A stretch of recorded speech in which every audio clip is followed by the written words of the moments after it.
I had to like choose, like do I want all these things I love in my life, or do I want this eating disorder that's really no longer fulfilling any kind of purpose for me? All it's doing is keeping me isolated. And what I realized was, at my lowest weight, it didn't make me any happier than I was when I was, Carol Seaver, and I was able to sort of realize there's a balance. Yeah. And nobody's going to really talk too much about, how much you weighed when you died. It's going to be the quality of life that you live. It just sounds so funny even when you say that. Like, of course nobody's going to talk about that. Of course. Yet it's so important to us, especially when we're teenagers. Great to see you. Have a seat. Hi. Hi. How are you? Good. So great to see you guys. You like it? You like it? Yeah, What do what you a think? spread. Nice spread. Thank You like you. this? Very cool. I'm very excited about this. The sausage, we got turkey, got some fruit and honey. You're all and- healthy. How have you guys been? Doing great. Good. Really good. Yeah, family's good. Things are going pretty. Whoa. Nice. I'm glad you Can't did that pour. and not me. So yeah, how you It's doing? beautiful back I'm there. doing great. Chelsea's doing great. The kids are great. Jack's getting married. I told you that. Jack's getting married, Amazing. and Isabella is about to move.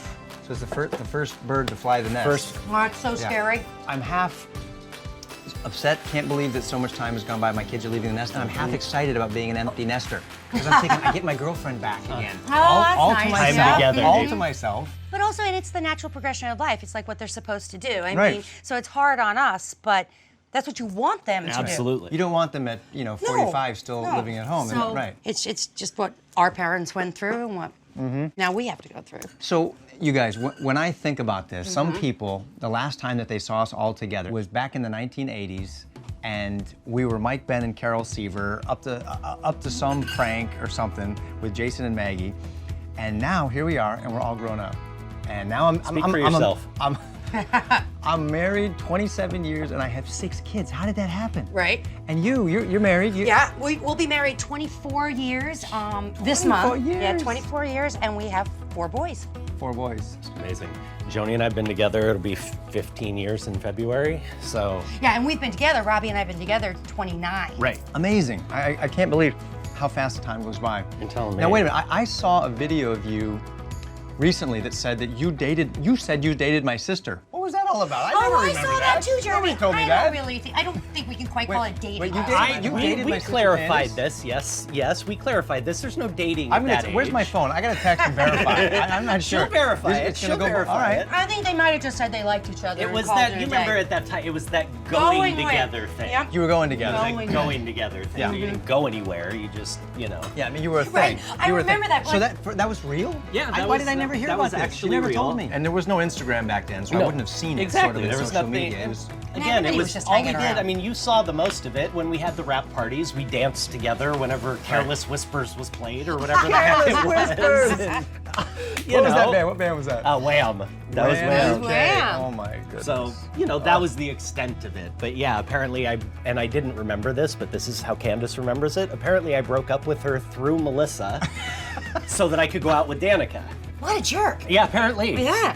Oh man! And it was so awkward too because we were on a TV show. So if ever we Yeah. liked somebody, Yeah, if it yeah, was yeah. somebody from another show, or it was something, it was like Oh, it's a big Bob deal, yeah. Magazine Oh, was all yeah, over yeah, that. yeah, So- Exactly. So I've talked to my sister Candace about this, and today kids have a sense of extreme pressure when it comes to being teenagers because of social media. You've got pictures and cameras in your face all the time, and you're constantly on display with this perfect life that you want to show to everybody else. But in our day, we had a version of that in the fact that we were just in the public eye, and there were paparazzi cameras on us. It wasn't Instagram, but it increased a sense of having to be all that and all, be great, look great, always sound great, have the right things to say, always be funny, and it put the pressure on us, particularly that I think a lot of people don't really understand. Oh, I mean, I absolutely, as we all know, I felt pressure for sure. And I do wonder what it would have been like for us if we had been on TV in this day and age with like even more pressure, Yeah. more access to us and stuff. I felt like we kind of could go and hide away a little bit, like Yeah. when we left the set, Yeah. we go home and we could kind of just like let our guard down, especially because none of us lived like, we lived a little further away from the studios and stuff like that. But there was pressure, absolutely. And we were going through our adolescence just like everybody else, but we were supposed to go through them kind of perfectly. On display. That's right. Yeah. Because we were the deceivers. All of our problems supposed to got be perfect, resolved in yeah. 30 minutes. For me, being a girl on TV Yeah. was a lot of pressure. And going through, I was 16 when I got growing pains. And by the time probably I was like a year later, I think I had like gained a little bit of weight, and there was just a lot of pressure to look a certain way, be a certain way. And, eventually led to my eating disorder. But for me, it caused a lot of insecurity.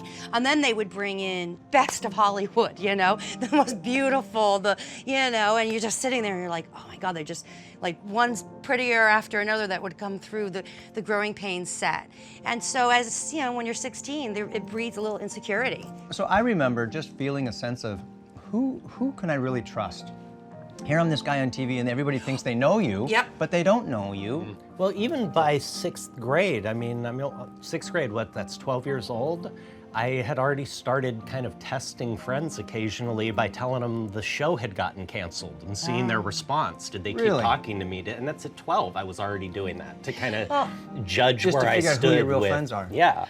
When I started dating Robbie, I remember, because my dad's an agent also, it's like, all like, any guy that you date is like, oh, are they an actor? Do they want to be an actor? Yeah, right, Like, flaky, all this right. isn't They gonna last. didn't, which was awesome. Yeah. So, but like all of that kind of stuff, I always like questioned anyone's motivation. Right.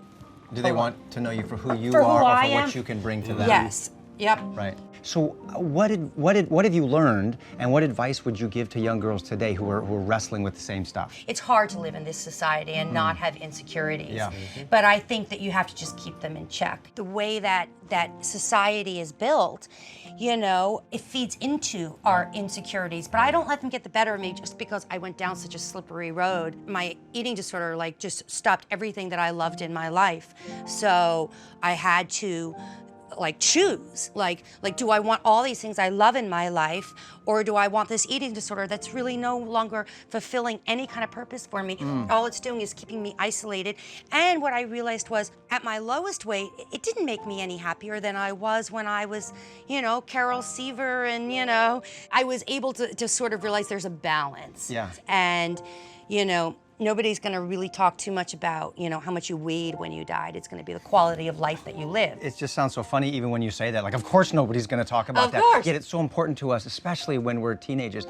Jeremy, talk for a minute Yes. about the specific pressures you were feeling and the challenges that you had to work through during the show. The insecurities were really big for me.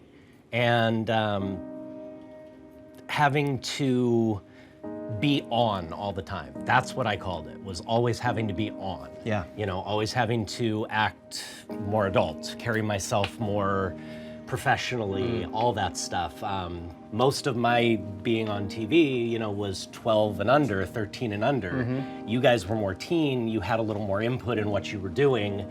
I had a step idiot who, basically tried to control everything, who had... Yeah, you had a rough experience. I mean, I had Kirk some and issues I came was dealing with. from, I think we were lucky that the stability with our families Helped us really a were lot. helpful. He And you had a little bit more was instability. a little more, he was more conducive to the insecurity. He added a lot Right. to that as well. So I ended up dealing with it with alcohol. I mean, I did what a lot of people do. Yeah. I ran to an addiction. I just wanted to blot it out. I didn't want to deal with it. Because of a lot of the stuff on the show, my stepfather, all that, I developed a really strong social anxiety disorder. To the point where I was just absolutely crippled trying to go out of the house a lot of times. And the way I dealt with that was alcohol. Oh, I didn't know you couldn't go out of the house. So you had There was a anxiety. period there. Wow. And you know what I love is that you're at the point now, and you are at the point now publicly where you guys are helping others through the things that you've gone through to be able to bring comfort and inspiration and That's help something that to people who are dealing with the same thoughts. Joni and I have always, Joni's had a hard life as well, and her and I both find a lot of purpose in taking the really screwed up things that we've gone through Yep. and utilizing them to help others. Yep. And both her and I really feel that that is why we go through those things, is so that we can learn How great is that? and be able Because to Jeremy, I could never help someone else. You can speak to those people from experience with authority in a way that I never could, or Tracy never could, because we haven't been through it.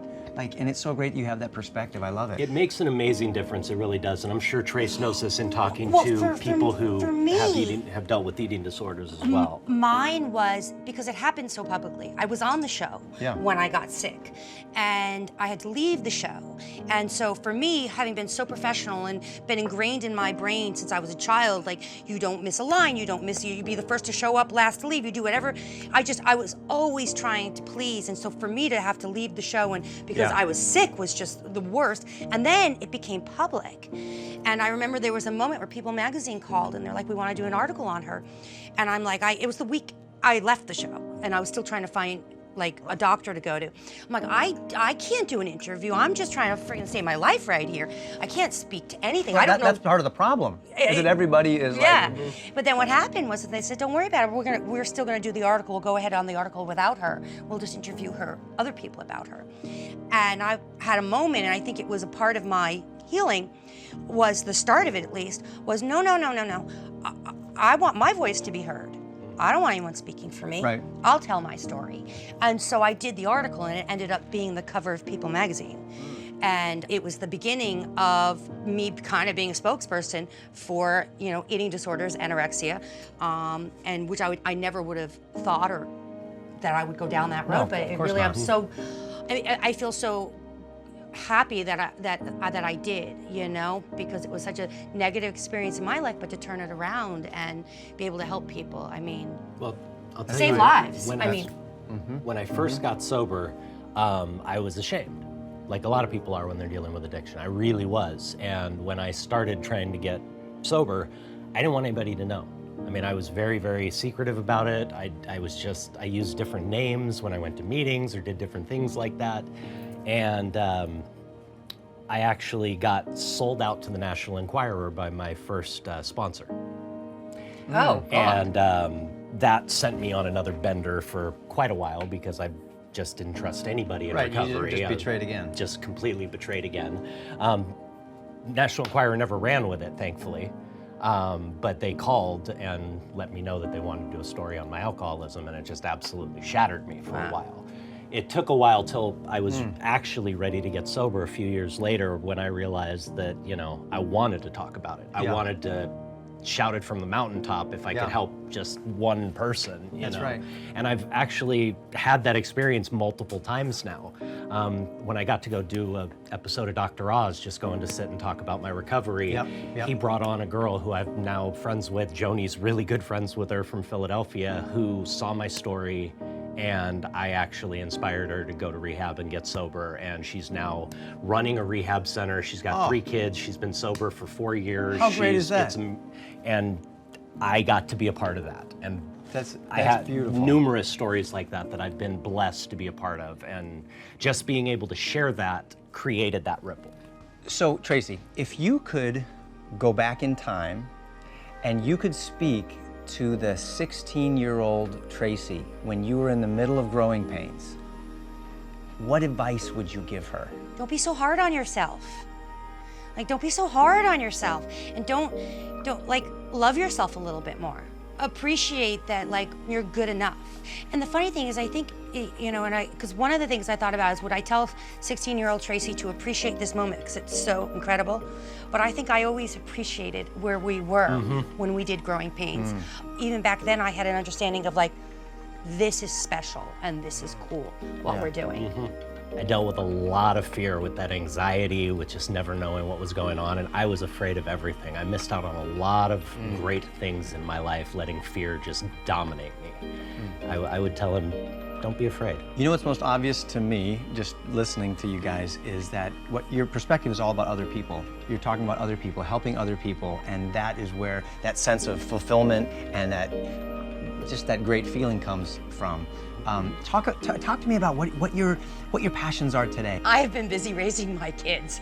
I have 4 boys and they are my passion. I mean, seriously. Totally. It's that is a full-time job, raising 4 good boys. people, 4 boys. And I've literally been lucky enough where I've had the principal, say you should write a book on how to raise boys. So Yeah, I've not been bragging busy or doing. I'll You totally should, bragging. absolutely. Totally bragging. I'm bragging rights right here. But what you just said, raising good people. We need more of those in the Absolutely. world. Absolutely. And I can't Good think men. of anything more important than raising the next generation, because we're handing the place over to them in 30 years. Well, I felt that huge responsibility when I became a mom. I'm like, I'm especially raising boys. I'm like, I'm raising men. And That's I right. want them to be good people. And I want them to be respectful. And I want them to treat women good, you know? Yeah. I mean, and people. I mean, so yeah, so I've been busy. That's my passion. It's not one that I'm actively working on right now, although it's one that's been close to my heart. I do community work and more grassroots work with it, but homeless outreach and stuff like that has always been a very big deal to me, getting to work with that stuff back in the 80s and 90s, and it's just always been close to my heart. I've had family members who've had to, who've been on the streets at different times.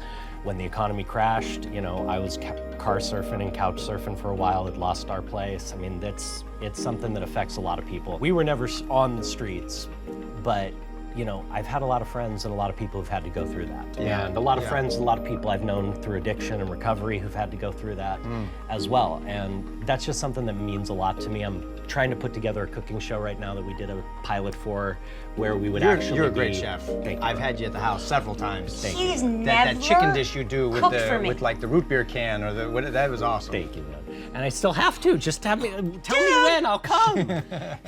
Tell me when. It's a standing invitation. Come to dinner with Chef Jeremy at my house. I'm on. I'm into it. I'm into game. it? Yeah. You ready? Yeah. Absolutely. Okay. All right. Come on, follow me.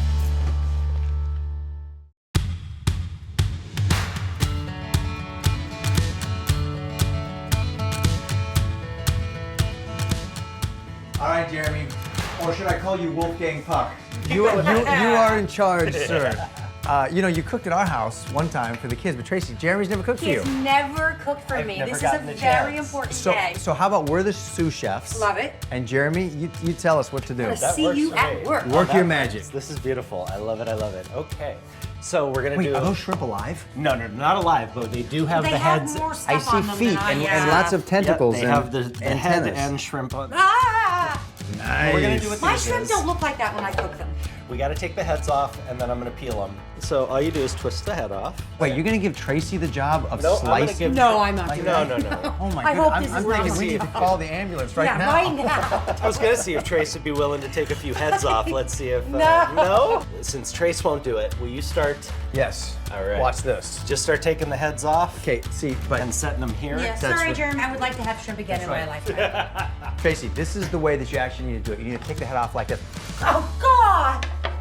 That's the way That to works. do it. You know, one of the funnest things we like to do with the kids, and we did this especially when they were little, is we would have our own version of Chopped. Oh, nice. Where we would get all these ingredients yeah, out that's there great. and tell all the kids they'd team up. Yep. And it was like, okay, you guys just make me and mom something. So they'd have an appetizer, a main course, and a dessert. That's great. And we just got to sit back and just sample, and we'd that's hand so out. good. It was so good. Nice. Sometimes Thanks, I've Jeremy. seen some sushi places that put these on your plate and they're still alive. That's insane. Yeah, they're So, still and alive. people eat them They alive? well, they kind of peel them and they cut the head off, but it's so fresh that the nerves are still moving. So Have you done that? No, I'm not eating that. No. Are you kidding? There's a place, I don't know which country it is, where they eat the octopus live and it fights. And I think it's just so cruel. It's wrong. But hey, to each their own. Yeah. But I'm not kidding. They eat it head I'm- first, and the tentacles I'm more are. a calamari they're type wrapping- person. They're wrapping are wrapped around around their your ears. head as they're trying to eat it. That's just wrong. That's one of the things with traveling, especially going to countries like China and stuff like that. You kind of adjust what you're willing to try and experiment with. All right, so what we're gonna do, this is called pearling the rice. This is a key step for risotto. So what does Maybe it mean two. to pearl the rice? What we're gonna do is we're gonna add the rice, and pearling is just stirring it and toasting it a little bit. You mean to pour while you stir? Nope, we can just No? get it in there. I'm just trying to make sure we This, have the enough. sous chef is trying to take over. I know. I just need He's to, I just shutting need me to stand down. back. This is called pearling, and what you're doing is you're toasting the rice a little bit, but as you'll see, the rice is starting to absorb that fat. Yeah. And what you'll see is when it gets right where you want it, there'll be a nice translucent coating around each piece of rice, Yeah. and just a little center that you can see is still white it looks like a hard. pearl. And it looks a Hence- little like a pearl. Pearling. So you see how we're Yeah, not that's quite looking there really yet, good. but And Have you ever worked in a restaurant, Jeremy? only in my grandma's back when I was a kid. Okay, so Otherwise, not- I've been doing yeah, catering, as and a job. I've apprenticed in a couple. I did 2 Yeah. restaurants when I was back in China about 10 years ago. Have you ever cooked like animals that we don't cook here in the United States? So I've eaten sea cucumber, which is those weird little, Oh, I know. They look like sponges. yeah, or look like something. Yeah. kind of like spongy little things Okay. you Yeah. see at the aquarium. And you ate a 1,000-year-old egg. 1,000-year-old egg. Oh, that's right. Was From it cooked? pickled. Yeah, no. It's because it's been preserved. It actually turns this Black? translucent brown. It almost. delicious. Yeah. No, it actually- Send one over to me. It actually is not bad. It wasn't something I would choose, but You'd never have it again, Did it right? smell awful? no, it actually didn't have much of a smell. I mean, I expected it to really Wow, smell. because a quite- rotten egg's about the worst smell you could ever. It is, yeah. That's the thing, smell. but because of what they preserve it in, it doesn't rot. What do So they preserve it in? It's mixed with like lye and other stuff. I Formaldehyde? have no idea. All I know is it's edible. It didn't Well- kill me, and I didn't, lose Well, my how life. long so- ago was this? This was what, a couple weeks ago? You're not in the clear yet. I was going to say, that's not that long ago. Last time I was in China and they were having us cook, they actually brought me out fermented, I think it was fish eyes. I don't know if you've ever eaten. I've an never eyeball. eaten. No, I figure it's got to be a little, the texture a bit like grapes. It's a little gelatinous, and there's a little hard thing right in the middle. Okay, I'm gonna be. We got her finally. I thought the fish or the shrimp heads might do it. The but shrimp This is heads are good. This freaking is- me out. It's kind of frothy. Oh, no. I can see the antennas are sort of like moving. So now we have Shrimp shrimpy broth. water. Oh, wait, so now you have to add more water? Just a little bit. Why do you do that? It thins out the flavor a little, and also it didn't look like we had quite enough. Risotto takes a lot of liquid, usually about 4 times as much liquid as you have rice. Let's see if it spreads. Oh, thank you, Jeremy. Try that. Should I try it? Please, don't wait for us. Well, that's delicious, Jeremy. Yeah, try it. Nice. Seriously, Jeremy, this is great. Thank you, bud. Well, this is a thing. I'm so glad that I finally got to taste your cooking. So I get the Cheers. I get the seal of approval. Cheers. Fire shrimp, risotto. Nice job, Jeremy. Done. Knocked it out of the park. Seriously, I will score so many husband points with my wife. Yeah, you gotta make this for Chelsea. If I make this for dinner. You- Jeremy, you're improving my marriage as we speak. My pleasure, brother. How do people find out about you? They can actually just find me on my Facebook page. I have a business page for my cooking and my chef stuff. So they can find you at Jeremy J. Miller on Facebook. And they can schedule an appointment to set up a consultation so we can talk about what type of cooking they might want to do, what style. It's 4 to 5 dishes over 3 hours. They get to Yep. eat the meal, but I just teach them the history of the dish and where it comes from and teach them how to make it. Jeremy, thank you. This is awesome.